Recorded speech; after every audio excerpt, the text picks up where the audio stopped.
নমস্কার, নতুন বাংলা থেকে বলছি সন্ময় বন্দ্যোপাধ্যায়। শর্মিষ্ঠা পালনী নামটা ইতিমধ্যে আপনাদের সঙ্গে খুব পরিচিত নাম হয়ে গেছে। বাঙালির ঘরে ঘরে সবাই নামটা জেনে গেছেন। শর্মিষ্ঠা পালনী মাত্র 22 বছরের একজন ছাত্রী, আইনের স্নাতক।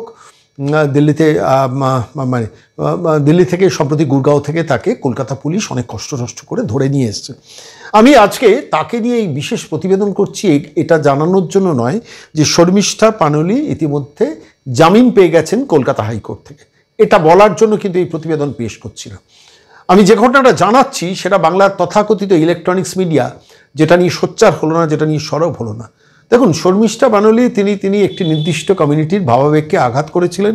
কোনো একটা ইনস্টাগ্রামে কিছু একটা পোস্ট করেছিলেন এবং তার ভিত্তিতে গার্ডেন রিচ থানায় 15 তারিখ জনৈক ওয়াজেদ খান তার বিরুদ্ধে একটা এফআইআর করেন এবং তারপর একাধিক এফআইআর হয়। তারপর কলকাতা পুলিশ তার বিরুদ্ধে একটা ওয়ারেন্ট বার করে তাকে দিল্লি থেকে গিয়ে গ্রেফতার করে নিয়ে আসে। এটা হলো সাদামাটা ঘটনা এবং তারপর তাকে গ্রেফতার করে নিয়ে আসার পর সোশ্যাল মিডিয়া, সংবাদপত্রে, ইলেকট্রনিক্স মিডিয়ায় এটা নিয়ে সম্প্রচার হয়, খবরটা হয়। এটা আমার আজকে প্রতিপাদ্য বিষয় না। বিষয় যেটা, কলকাতা পুলিশের এই শর্মিষ্ঠা পালনীকে নিয়ে একটা ছোট্ট ঘটনা, যে ঘটনাটা রিফ্লেক্টেড হওয়া উচিত ছিল বাংলার ইলেকট্রনিক্স মিডিয়াতে, কেউ করলো না। সেটা কেন করলেন না আমি জানি না, বিশ্বাস করুন। হতে পারে শর্মিষ্ঠা পালনী যা লিখেছিলেন, যা পোস্ট করেছিলেন, সেটা কোনো একটা নির্দিষ্ট ভাবাবেগকে আঘাত করতেই পারে, আমি বলছি না। এবং তিনি তার জন্য ক্ষমা চেয়ে নিয়েছিলেন, তিনি সেটা উইথড্রও করে নিয়েছিলেন। এই উইথড্র করাটাও কিন্তু যারা তার বিরুদ্ধে এফআইআর করেছেন তারা ভালোভাবে মেনে নেননি। তার কারণটা আপনাদের দেখাবো এক্ষুনি। উইথড্র করেও তার 7 খুন মাপ নয়।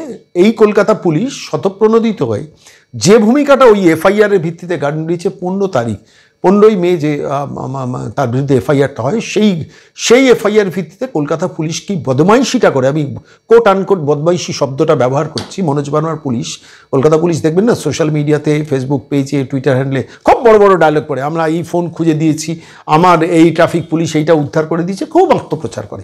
কিন্তু কি শয়তানি করেছেন। আমি সর্বভারতীয় মিডিয়া ইন্ডিয়া টুডে তাতে একটা ছোট্ট ইন্টারভিউ, শর্মিষ্ঠা পালনীর যিনি বাবা পৃথ্বীরাজ পালনী, তিনি সর্বভারতীয় মিডিয়ার কাছে মুখ খুলেছেন।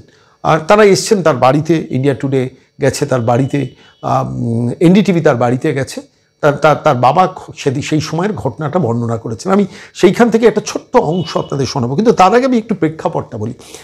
গতকাল আমি এই প্রতিবেদন যেদিন পেশ করছি তার আগের দিন কলকাতা হাইকোর্টে শেষ পর্যন্ত জামিন পেলেন শর্মিষ্ঠা পালনী। জুডিশিয়াল কাস্টাডিতে ছিলেন, তাকে জামিন দেওয়া হলো এবং সেই জামিনে দেওয়ার সময় সম্মানীয় বিচারপতি, মহামান্য বিচারপতি, তিনি একাধিক মন্তব্য করেছেন।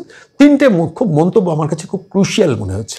তিনি বলেছেন শর্মিষ্ঠা পালনীকে রিলিজ করার ক্ষেত্রে, জামিন দেওয়ার আগে, যে হেফাজতে রেখে জিজ্ঞাসাবাদের কোনো প্রয়োজন নেই। অর্থাৎ কলকাতা পুলিশের হেফাজতে রেখে শর্মিষ্ঠা পালনীকে জিজ্ঞাসাবাদ করার কোনো প্রয়োজন নেই, একদম স্পেসিফিক্যালি কলকাতা হাইকোর্টের মহামান্য বিচারপতি বলেছেন। মহামান্য বিচারপতি আরও বলেছেন, যে গ্রেফতারি করা হয়েছিল তা যান্ত্রিকভাবে করা হয়েছে। যে গ্রেফতারি করা হয়েছিল তা যান্ত্রিকভাবে করা হয়েছে, অর্থাৎ কলকাতা পুলিশের দিকে অভিযোগের আঙুল, এটা যান্ত্রিকভাবে করা হয়েছে। আসলে কলকাতা পুলিশ তো উপলক্ষ, মমতা বন্দ্যোপাধ্যায় নির্দিষ্ট একটা লক্ষ্যে এই কাজগুলো করাচ্ছেন কলকাতায় বসে বসে, বাংলার মানুষের বোঝা উচিত। তৃতীয় যেটা বলেছেন, নির্দিষ্টভাবে কি মন্তব্য করেছিলেন শর্মিষ্ঠা সেটা অভিযোগপত্রে লেখা নেই। অর্থাৎ যারা অভিযোগ করেছেন কি মন্তব্য করেছেন শর্মিষ্ঠা সেটা লেখা নেই। দেখুন, শর্মিষ্ঠা পালনী যেটা মন্তব্য করেছেন সেটা বুঝতে পেরেছেন তার আফটার এফেক্ট খারাপ হতে পারে। তিনি উইথড্র করে নিয়েছেন ইনস্টাগ্রাম থেকে এবং তার জন্য তিনি নিঃশর্ত ক্ষমাও চেয়ে নিয়েছেন। তারপরেও তার বিরুদ্ধে কলকাতা পুলিশের ভূমিকাটা, এবার আমি আপনাদের কাছে আসছি। পোস্টটা কবে করেছিলেন? 14ই মে সোশ্যাল মিডিয়ায় পোস্ট করেছিলেন শর্মিষ্ঠা পালনী। আর তারপর 15 তারিখ তার বিরুদ্ধে গার্ডেন রিচ থানায় এফআইআরটা করেন ওয়াজেদ খান। এবং এর পরবর্তীকালে এতে সাম্প্রদায়িক সম্প্রীতি নষ্টের চেষ্টা হচ্ছে এবং তার বিরুদ্ধে সম্ভবত 4টে এফআইআর করা হয়েছিল, তার একটি এফআইআর করেছেন ওয়াজেদ খান। এরপরে ঘটনাক্রমটা আপনারা শুনবেন, আপনারা ভিডিওটা দেখবেন। কলকাতা পুলিশ 17 তারিখ কোর্ট থেকে শর্মিষ্ঠা পালনীকে পাওয়া যাচ্ছে না, তিনি বাড়িতে অ্যাভেলেবেল নন, সেটা নিয়ে একটা ওয়ারেন্ট বার করেন কলকাতা পুলিশ। এর থেকে কোর্টে গিয়ে শটান হাজির হয় যে শর্মিষ্ঠা পালনী এই ধরনের মন্তব্য করেছেন, তার বিরুদ্ধে এফআইআর করেছে জনৈক ওয়াজেদ খান এবং সেই জন্য তাকে পাওয়া যাচ্ছে না, সেই জন্য তার বিরুদ্ধে আমাদের একটা ওয়ারেন্ট দরকার।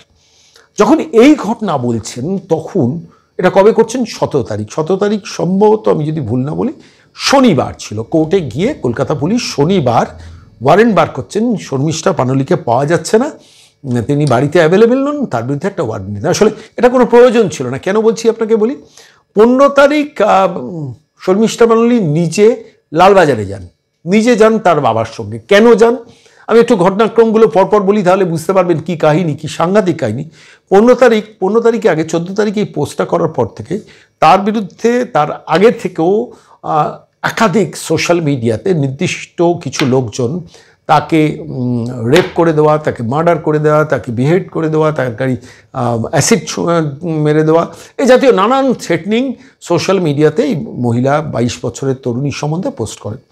তো এই ঘটনার প্রেক্ষিতে 14 তারিখ এই শর্মিষ্ঠা পানলি 22 বছরের কন্যা, তিনি ছিলেন বোধহয় পুনেতে ছিলেন, এবং পুনে থেকে তার বাবাকে বলেন, বাবার নাম হচ্ছে পৃথ্বীরাজ পানলি, আমি তাকে দেখাবো, এক্ষুনি আসছি, আপনি একটু মনোযোগ দিয়ে ভিডিওটা দেখবেন, দেখলে বুঝতে পারবেন কিভাবে লালবাজারের মনোজ ভার্মা মমতা বন্দ্যোপাধ্যায়ের ভাষায় দুষ্টুমি করেছেন, শয়তানি করেছেন। আমি আবার বলছি শয়তানি করেছেন কলকাতা পুলিশ।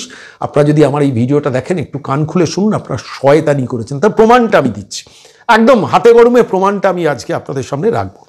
তো পৃথ্বীরাজ পালনির কাছে তার মেয়ে 14 তারিখ পুনে থেকে ফোন করে বলেন, বাবা যে দেখো আমাকে সোশ্যাল মিডিয়াতে এইভাবে থ্রেটনিং দেওয়া হচ্ছে। এর প্রেক্ষিতে তখনই সঙ্গে সঙ্গে তার বাবা পৃথ্বীরাজ তিনি বলেন, তুমি কলকাতায় ফিরে এসো। আনন্দপুর অঞ্চলে, আনন্দপুর থানার অধীনে ওইসব অঞ্চলে থাকেন, কোনো একটা বড় আবাসনে, সেখানে তুমি ফিরে এসো। তো ফ্লাইটে করে তিনি ফিরে আসেন শর্মিষ্ঠা। 15 তারিখ সকালবেলা 15 তারিখ সকালবেলা 11টার সময় সরাসরি শর্মিষ্ঠা এবং তার বাবা পৃথ্বীরাজ সরাসরি চলে যান লালবাজারে। লালবাজারে গিয়ে সেখানে সাইবার সেল ডিপার্টমেন্টে সমস্ত তথ্যগুলো দেন। সকাল 11টা থেকে দুপুর 1:30 পর্যন্ত লালবাজারে শর্মিষ্ঠা তার বাবা পৃথ্বীরাজ থাকেন। কলকাতা পুলিশের কর্মকর্তারা, কলকাতা পুলিশের যারা অধিকর্তা আমাদের এই প্রতিবেদনগুলো শোনেন টোনেন, একটু নোট করুন, আমি টাইম দিয়ে দিয়ে নোট করাচ্ছি আপনাদের। লালবাজারে শর্মিষ্ঠা পৃথ্বীরাজ তার বাবাকে নিয়ে লালবাজারে তার সমস্ত ডিটেলসটা দেন, যে তাদের কীভাবে থ্রেটিং দেওয়া হয়, সমস্ত কিছু তাকে পরপর জানান। লালবাজার তাকে অ্যাডভাইস করে, লালবাজার বলে যে আপনি মানে লালবাজার বলেন সমস্ত ঘটনাটা জানাতে। শর্মিষ্ঠা এবং তার বাবা পৃথ্বীরাজ বাড়িতে ফিরে যান 15 তারিখ। যে 15 তারিখ এফআইআর হচ্ছে শর্মিষ্ঠার বিরুদ্ধে, সেই 15 তারিখে লালবাজারে বসে রয়েছেন সকাল 11টা থেকে 1:30 পর্যন্ত শর্মিষ্ঠা এবং তার বাবা পৃথ্বীরাজ বাড়ি ফিরে যান। দুপুর 2:30 থেকে 6:30, 4 ঘন্টা, 2:30 থেকে 6:30 শর্মিষ্ঠা বাড়িতে এসে পৃথ্বীরাজ তার বাবাকে, পৃথ্বীরাজ পালনিকে নিয়ে বসে সমস্ত ডকুমেন্টসগুলো তাকে কীভাবে থ্রেটনিং দেওয়া হয়েছে সেগুলো মেল করে লালবাজারে জানান। এই জানানোর পর শর্মিষ্ঠার বাবা পৃথ্বীরাজ তিনি আবার সন্ধ্যে 6:30টার সময় ফিজিক্যালি লালবাজারে যান, আরও কিছু ডকুমেন্টস জমা দেওয়ার পর। সেখান থেকে তাদের লালবাজার থেকে সমস্ত ডকুমেন্টসের কপি নেওয়ার পর তারপর তাকে বলা হয় আপনারা আনন্দপুর থানায় সিকিউরিটির জন্য আবেদন করুন, আনন্দপুর থানায় যান। লালবাজার থেকে বলে দেওয়া হয়, মনে রাখুন 16 তারিখ এই ঘটনাটা ঘটছে, 15 তারিখ 16 তারিখ মানে সম্ভবত শুক্রবার ছিল, 16 তারিখ শেষ পর্যন্ত আনন্দপুর থানায় যান শর্মিষ্ঠা পালনির বাবা পৃথ্বীরাজ পালনি। তিনি গিয়ে সরাসরি বলেন যে আমাকে লালবাজার থেকে বলা হয়েছে সমস্ত বিষয়টা নিয়ে আপনাদের কাছে সিকিউরিটির ব্যাপারে, যাতে নিরাপত্তার ব্যাপারে আপনাদের একটু সাহায্য চাই। এইটা বলার পর একটু ভালো করে ভাবুন, জিনিসটা আমি আপনাদের বলছি, আমি নিজে শিহরিত হচ্ছি যে কীভাবে কলকাতা পুলিশ অসভ্যতা, ভণ্ডামি বা শয়তানিটা করেছে। 16 তারিখ তাকে যখন আনন্দপুর থানায় যান সিকিউরিটির জন্য, আনন্দপুর থানা বলে আপনি সাইবার সেলে কমপ্লেন করুন।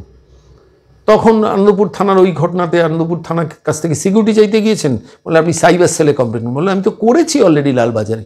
তাঁরা বলেছেন আপনাদের কাছে সিকিউরিটির জন্য আসার, যাতে নিরাপত্তা বিঘ্নিত না হয়, নিরাপত্তার ব্যাপারে সাহায্য চাওয়ার জন্য এসছে, সেই জন্য এসেছি।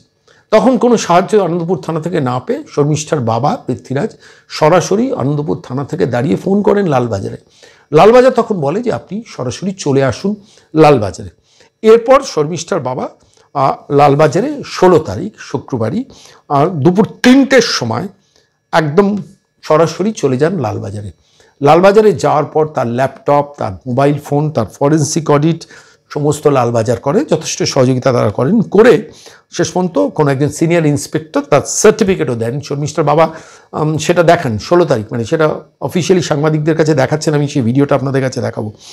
সেটা হচ্ছে 16 তারিখ অর্থাৎ শুক্রবার তার বাবার কাছ থেকে সমস্ত জিনিসপত্র নিয়ে সিজার লিস্ট নিয়ে শেষ পর্যন্ত তাকে একটা তার সার্টিফিকেটও দেন কী কী সিজার লিস্টে নেওয়া হয়েছে, এবং শর্মিষ্ঠার বাবার সমস্ত কাগজপত্র ডকুমেন্ট যা যা তাঁদের বিরুদ্ধে আক্রমণ হয়েছে তার কাগজপত্র জমা দিয়েছেন। সব কিছু সিজার লিস্ট নিয়ে শেষ পর্যন্ত বাড়ি ফেরেন। 3টের সময় গিয়েছিলেন, সন্ধেবেলা শর্মিষ্ঠার বাবা পৃথ্বীরাজ ফিরে আসেন।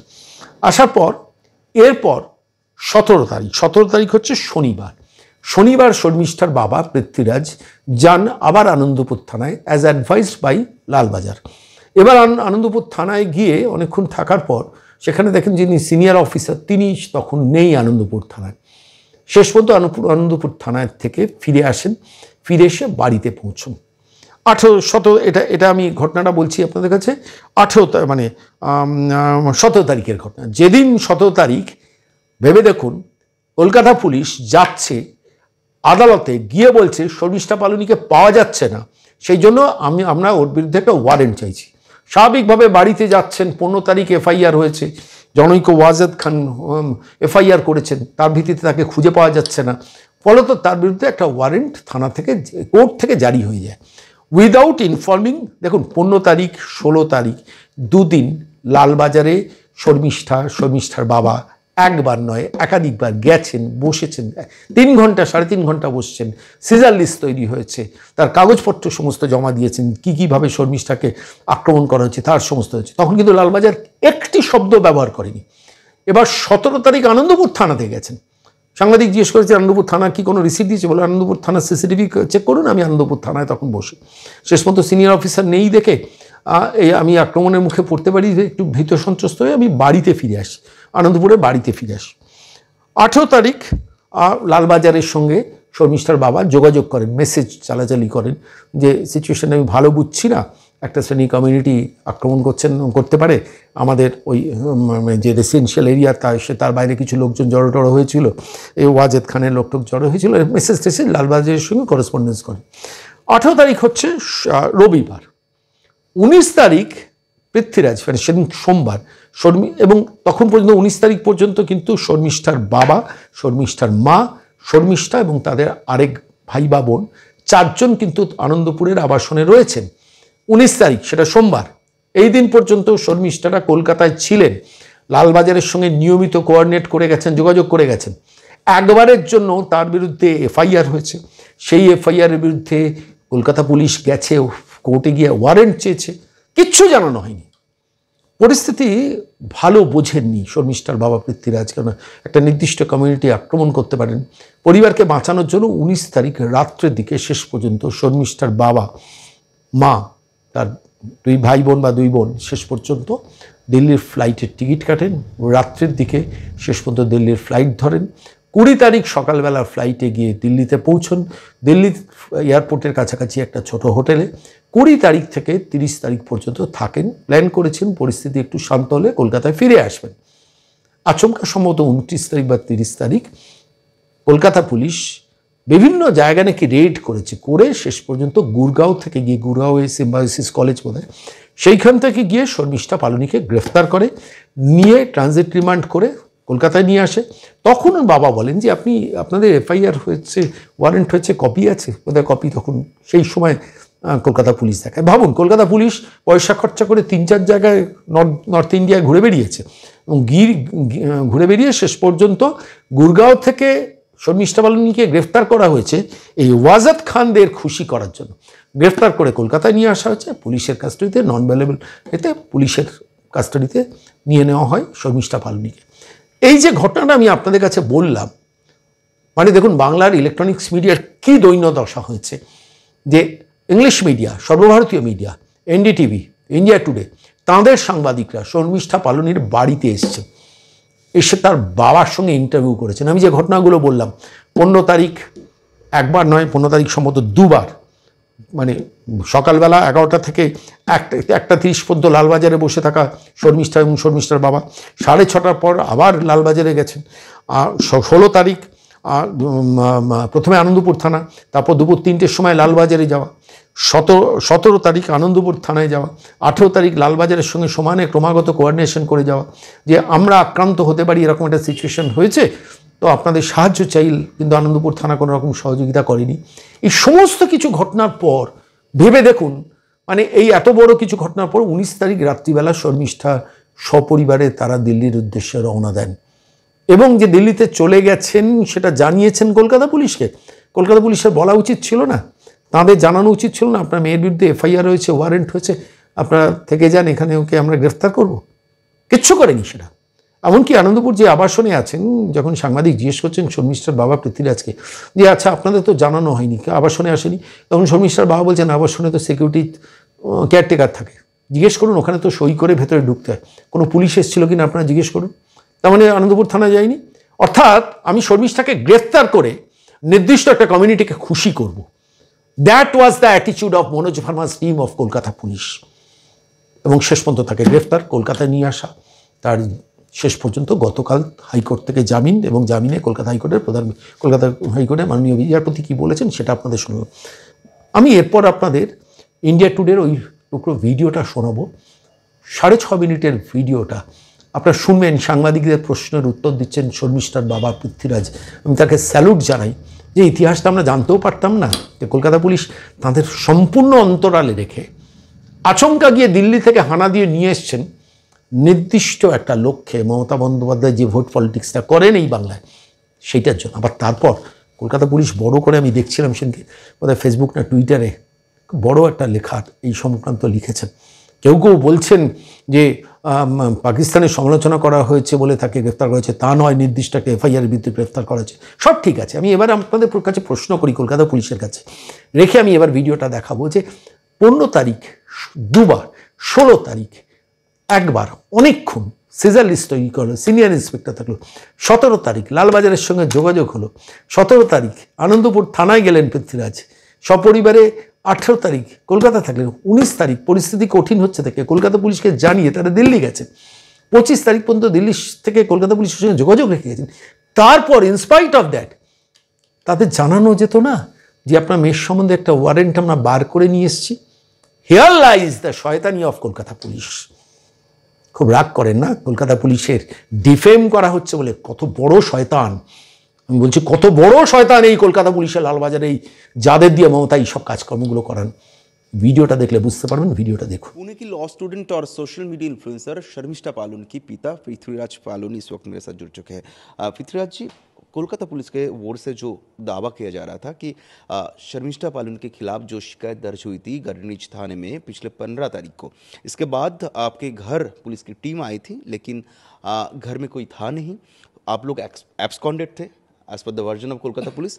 इसी के कारण कोलकाता पुलिस को कोर्ट में जाना पड़ा, और 17 तारीख को कोर्ट ने तुरंत शर्मिष्ठा के खिलाफ वो अरेस्ट वारंट निकाल दी। और इसी के बाद पिछले 30 तारीख को हरियाणा जाके कोलकाता पुलिस ने आपकी बेटी शर्मिष्ठा पालुन को गिरफ्तार की। सीधा आपसे जानना चाहेंगे इसके पीछे सच्चाई क्या है? ओके, सो शर्मिष्ठा यहाँ पे आए थे 15 तारीख सुबह मॉर्निंग 8:30 एक्चुअली, क्योंकि 14 तारीख 15 तारीख को 15 में 8:30, 14 तारीख मिडनाइट तक वो पुणे में थे। ये सोशल मीडिया की वजह से 7 तारीख उसने कुछ डाला, फिर 8 तारीख उसने डिलीट कर दिया, फिर उसको बहुत थ्रेट आने लगे थे। तो 14 नाइट उसने मेरे को फ़ोन करके बोला पापा बहुत थ्रेट्स आ रहे हैं, मैं क्या करूँ? मैंने बेटा इधर आ जाओ। तो उसी रात को फ़्लाइट टिकट बुक किया 5-5:30 बजे का, और 8:30 बजे हम पहुँच गए एक्चुअली। उसी दिन 15 तारीख सुबह 10:30 बजे मैं और शर्मिष्ठा लाल बाज़ार पुलिस स्टेशन में बैठे थे एक्चुअली। उसका डिजिटल अटेंडेंस करना पड़ता है, वरना आप अंदर नहीं जा सकते एक्चुअली। लाल बाज़ार पुलिस स्टेशन में हम 11 बजे से लेकर 1:30 तक इन्वेस्टिगेशन ऑफिसर के बैठते हैं, हमने पूरा डिटेल दी, हमने मोबाइल दिखाया, ओरिजिनल वीडियो दिखाया, और हमने जो हैरासमेंट आ रहे थे वो दिखाया, और उन लोगों ने पूरा डिटेल लेके हमको बोला कि इसका पूरा एक बाइंडर बना के लेके आइए। So 2:30 we came back here, and 6:30 तक मैं और शर्मिष्ठा लैपटॉप में बैठ के काम किया, और शर्मिष्ठा ने उसी फाइल को उनको लाल बाज़ार को मेल भी किया उसी दिन 15 तारीख को। और 6:30 मैं चला गया लाल बाज़ार अकेले, दोबारा एंट्री है वहाँ पे सिस्टम में, हमारे पास प्रूफ भी है, जैसे उनका प्रूफ होता है ऐसा करके, ये है शायद 15 तारीख का है, 15 तारीख है मेरे पास और भी है बट शायद मिक्स हो गया, बट 15 तारीख का मेरा है, 19 का है, 19 का है, कुछ मेरे पास मिस हो गया, बट ज़रूर आपको लाल बाजार में उसका डिटेल मिलेगा। These are digital. 15 तारीख को जब गार्डनिज थाने में शर्मिष्ठा के खिलाफ शिकायत दर्ज किया जा रहा था रशीदी फाउंडेशन के ओर से, तब उसी वक्त आप थे कोलकाता पुलिस के हेडक्वार्टर लाल बाजार में। ओके, ये है कोलकाता पुलिस की लाल बाजार में घुसने के लिए जो विजिटर स्लिप बनवाना पड़ता है, वो विजिटर स्लिप। ठीक है, इसके बाद हम चले गए। फिर उसी दिन 15 तारीख को लाल बाजार ने हमको पूरा डिटेल में एक्नॉलेजमेंट दे दिया। हमने उनको पूरा दिया था कि कौन सा लिंक से क्या क्या थ्रेट्स आ रहा है, और कौन सा मेल आईडी से हमको मेल आ रहा था, और ट्विटर में क्या कंप्लेंट आ रहा था। और उन लोगों ने नीचे ये भी लगाया कि अनंतपुर स्टेशन को लिखो कि लुक इनटू एडिक्वेट सिक्योरिटी, क्योंकि उसने जब लाल बाजार ने ये सब डिटेल देखा, मतलब उसमें मैं फ़ोटो दिखाता हूँ आपको। देखो, ये है उसका जो कंप्लेंट का कॉपी। इसमें देखो उनको चाकू से कोई मार रहा है, उनके साथ जो पोर्नोग्राफी जैसा बर्ताव कर रहा है, और देखो ये मतलब दिखाने लायक नहीं है ये फ़ोटो वगैरह, ठीक है, ये दिखाने वाला फ़ोटो नहीं है। और उनको ये सर काटने का दावा कर रहे हैं हम पे। और मतलब हम अगर और एक एवरेज फैमिली देखेंगे उसके लिए बिल्कुल ख़तरनाक है एक्चुअली। तो ये हुआ 15 तारीख को। फिर हम गए 16 तारीख को। 16 तारीख जब क्योंकि उसने लिखा था requesting you to please ensure adequate security, जो आनंदपुर का, उन लोगों ने नीचे लिखवाया था PS आनंदपुर एक्चुअली। तो हम 16 तारीख को गए आनंदपुर पुलिस स्टेशन।